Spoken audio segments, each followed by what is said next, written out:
Hi, hello everyone. I'm Justin. This is Koopa. Welcome to Koopa's Corner. Today I want to talk to you about the newly announced Women's Intercontinental Championship. Now, the announcement of this title, not a huge surprise, right? A lot of people expected it after the announcement of the Women's United States Championship.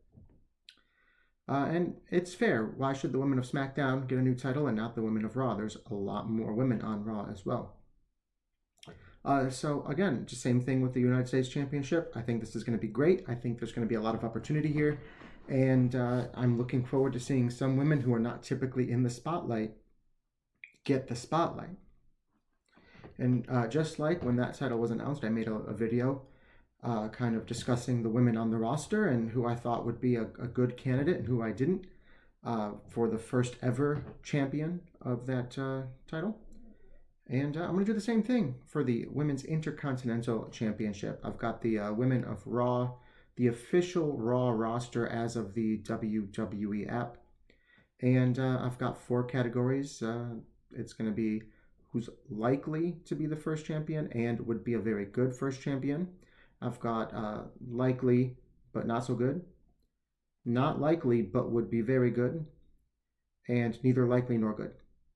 So we're just going to start with the roster. We're going to work our way down, and we're going to discuss each woman a little bit here. There are a lot more women on the Raw roster than the SmackDown roster, so I might go a little bit quicker here.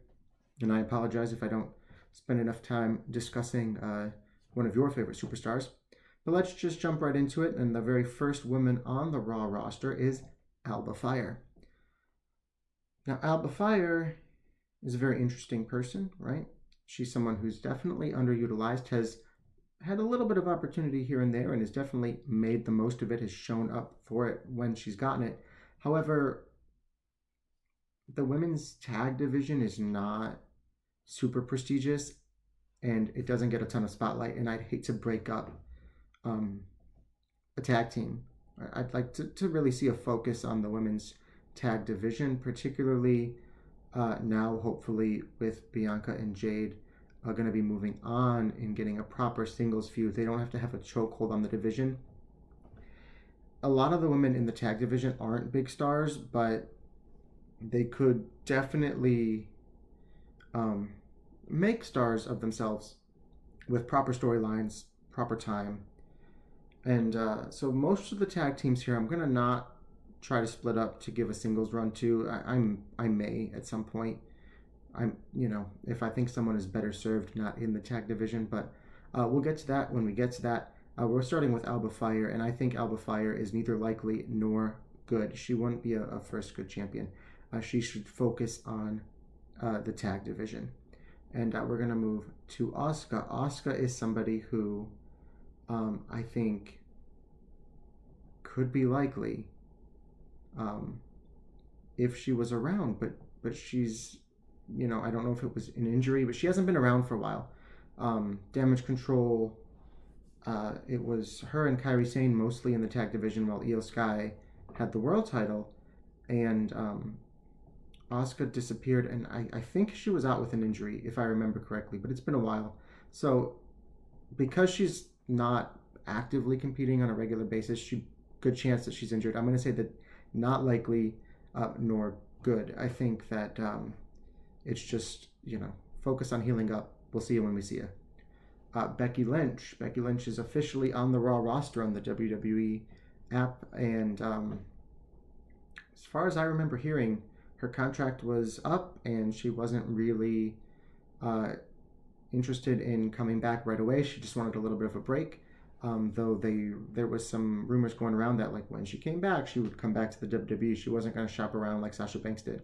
But because she's, again, same thing with Asuka, not actively competing at the moment, I don't think it's likely. I don't think that it's good. Even if she were around, I don't want to see someone with her star power take over the secondary title. I'd like to see this be giving opportunities to some people who are trying to establish themselves a little bit more. So Becky Lynch, neither likely nor good. Next up, Dakota Kai. Dakota Kai is interesting, right? Because she's sort of in Damage Control, but sort of not really. Um, like she's kind of adjacent with them. Like technically she's in the group, but she hasn't been around. She hasn't been doing her stuff. She did come back, and I haven't seen her compete yet. If I remember correctly. Um, but Io is kind of doing her own thing. Kairi Sane is kind of doing her own thing.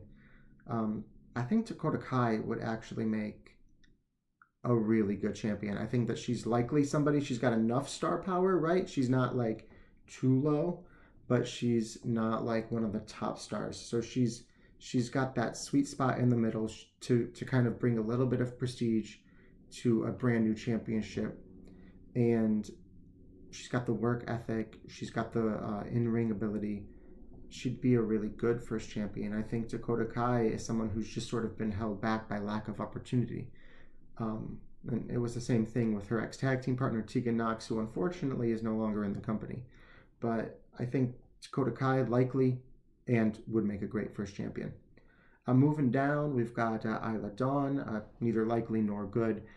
Just same thing with Alba Fire. Just stick to your tag team. Focus on that. Hopefully you'll get more opportunity in the tag division going forward. And that's not to say when I'm ranking these women in that category that they wouldn't make good champions at some point, but just for the very first Intercontinental champion, I don't want to see that necessarily.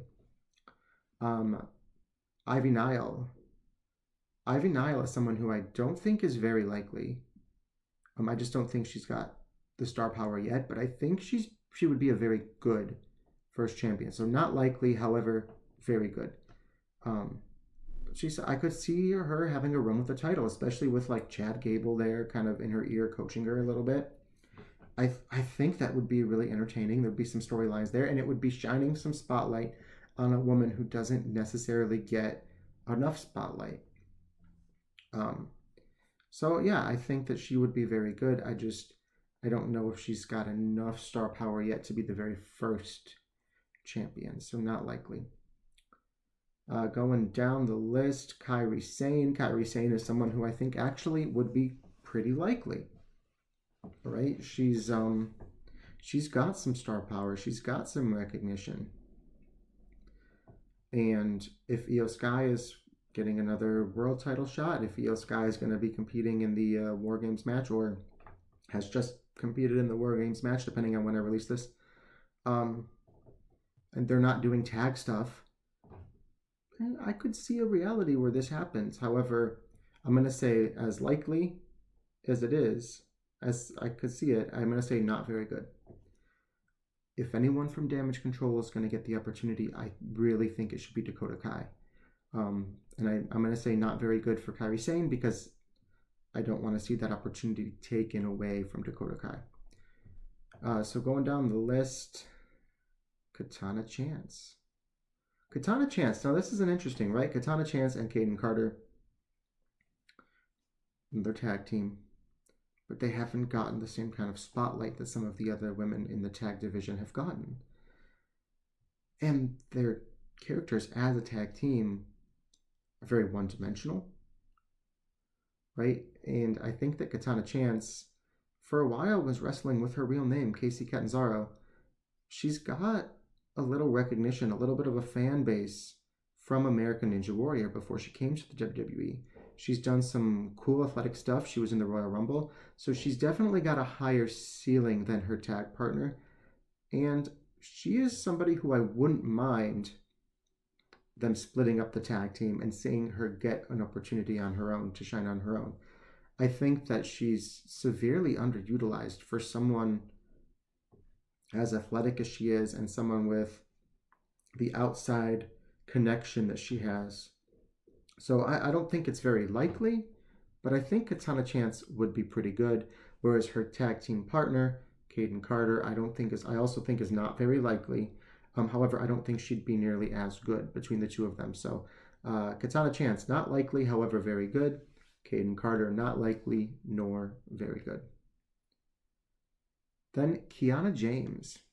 Kiana James is an interesting one for me because she's a relatively unknown entity, right? I'm not an NXT guy. I've said it before. Don't watch NXT. Don't really know her. Don't really know what she's about. But she got drafted up to the main roster this past year, so she's got to be far enough along in her development. And then she got drafted up, and then they haven't really done anything with her yet. So I don't think that it's no star power. I think it's unknown star power. I think she needs to get out there, and we need to see her before we can kind of determine where she falls, right? So I don't think she's likely. If they haven't used her thus far, I don't think that they're going to start for this. Um, but I think she'd be probably pretty good, right? Because she's young. She's an NXT person. She's just come up to the main roster. I mean, not just, but you know what I mean. And this would really be the first opportunity that she's had to kind of sink her teeth into a storyline. And I'm interested to see what they do. She's the type of person that I want to see get opportunities. I want to see her in a storyline before I make a judgment on her. And it's kind of the same thing that I said in the United States Championship video about Blair Davenport. Very similar. She hasn't been given enough opportunities, despite being called up. Like, why call her up if you're not going to utilize her? This would be a great way to utilize her. So moving down from Kiana James, Liv Morgan. I love Liv Morgan. But Liv Morgan would be neither likely nor very good. She's the world champ right now, and we shouldn't have a double champ, especially as the first champion, maybe down the road sometime. But for now, keep doing what you're doing. Keep feuding with Rhea Ripley. Keep the world title. Don't worry about the Intercontinental title.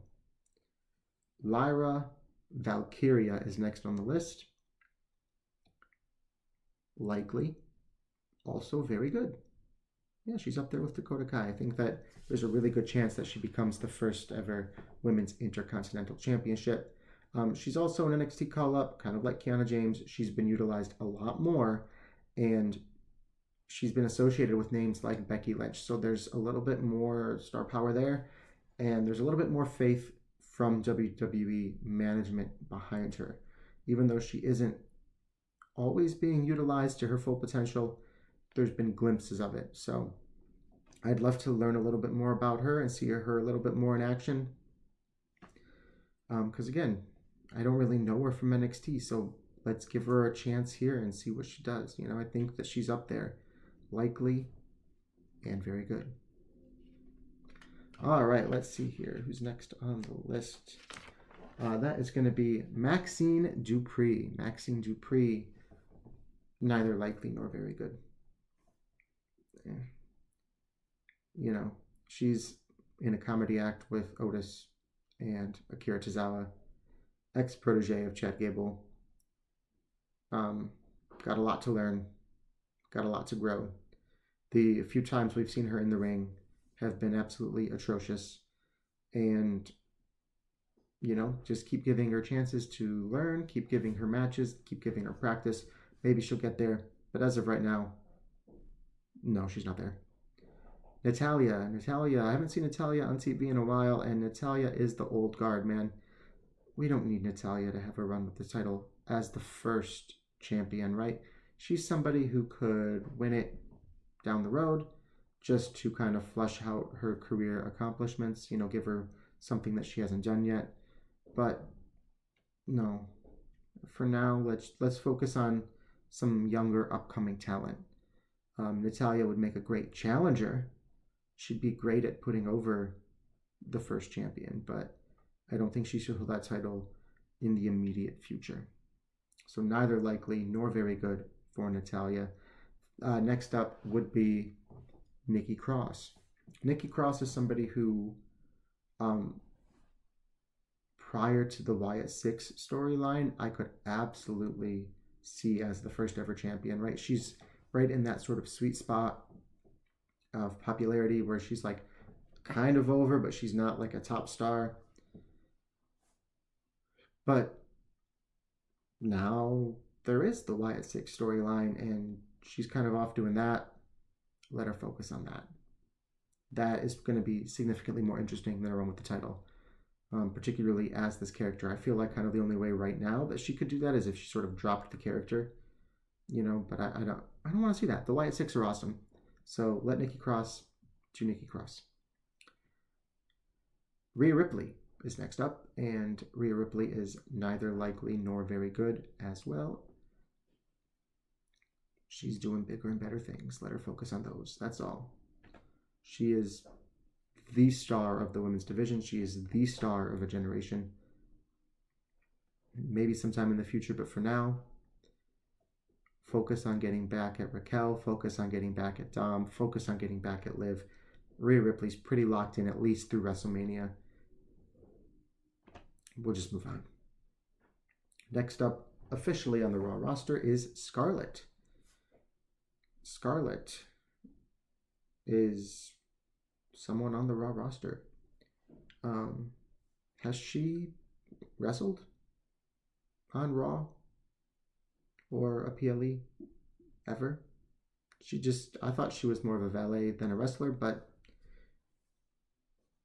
I guess not. I mean, I've heard that she was a wrestler prior to WWE, and then they brought them in, her and Karrion Kross together, and she's been treated more like a valet, so she doesn't really wrestle. Maybe she'll start, but until then, not likely, not very good.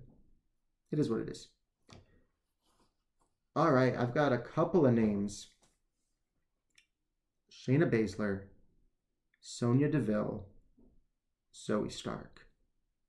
All three of them, I could see all three of them as someone who is likely, but not very good, right? They've all done things on their own. This tag team is sort of like a strange bedfellows type tag team. It's not like they came up as a tag team, right? They've all done actually quite a bit.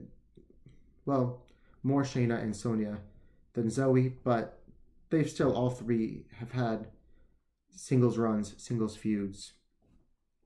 So I see them a little less as a tag team than some of the other ones, but and I could see they all have a decent amount of star power. They've all have a decent amount of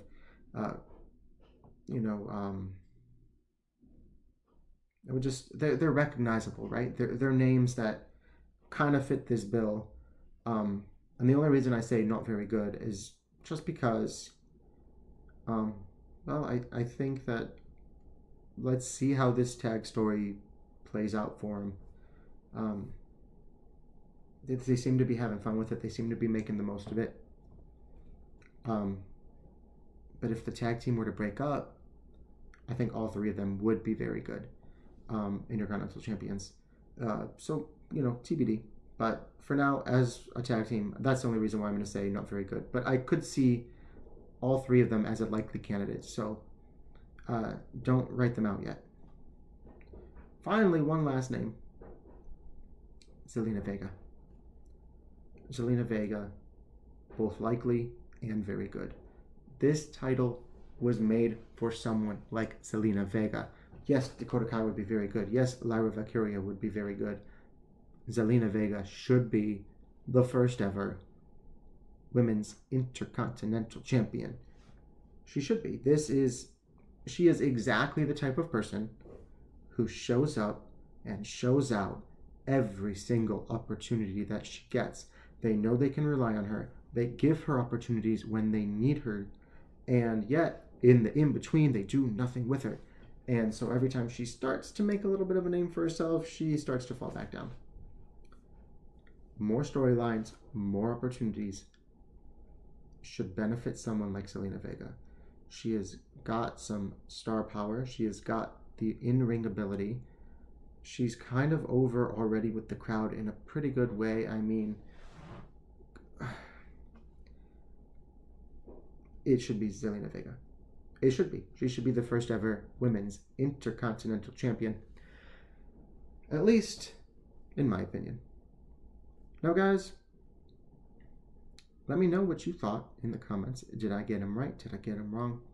Who specifically, whether likely or not, whether it would be very good or not, who specifically do you want to see as the first ever women's Intercontinental champion? Let me know. If you enjoyed this video, check out the Women's United States Championship video. I did very similarly to this. I'll post it right here at the end. And maybe subscribe to the channel. Guys, thank you so much for watching. We'll see you in the next one.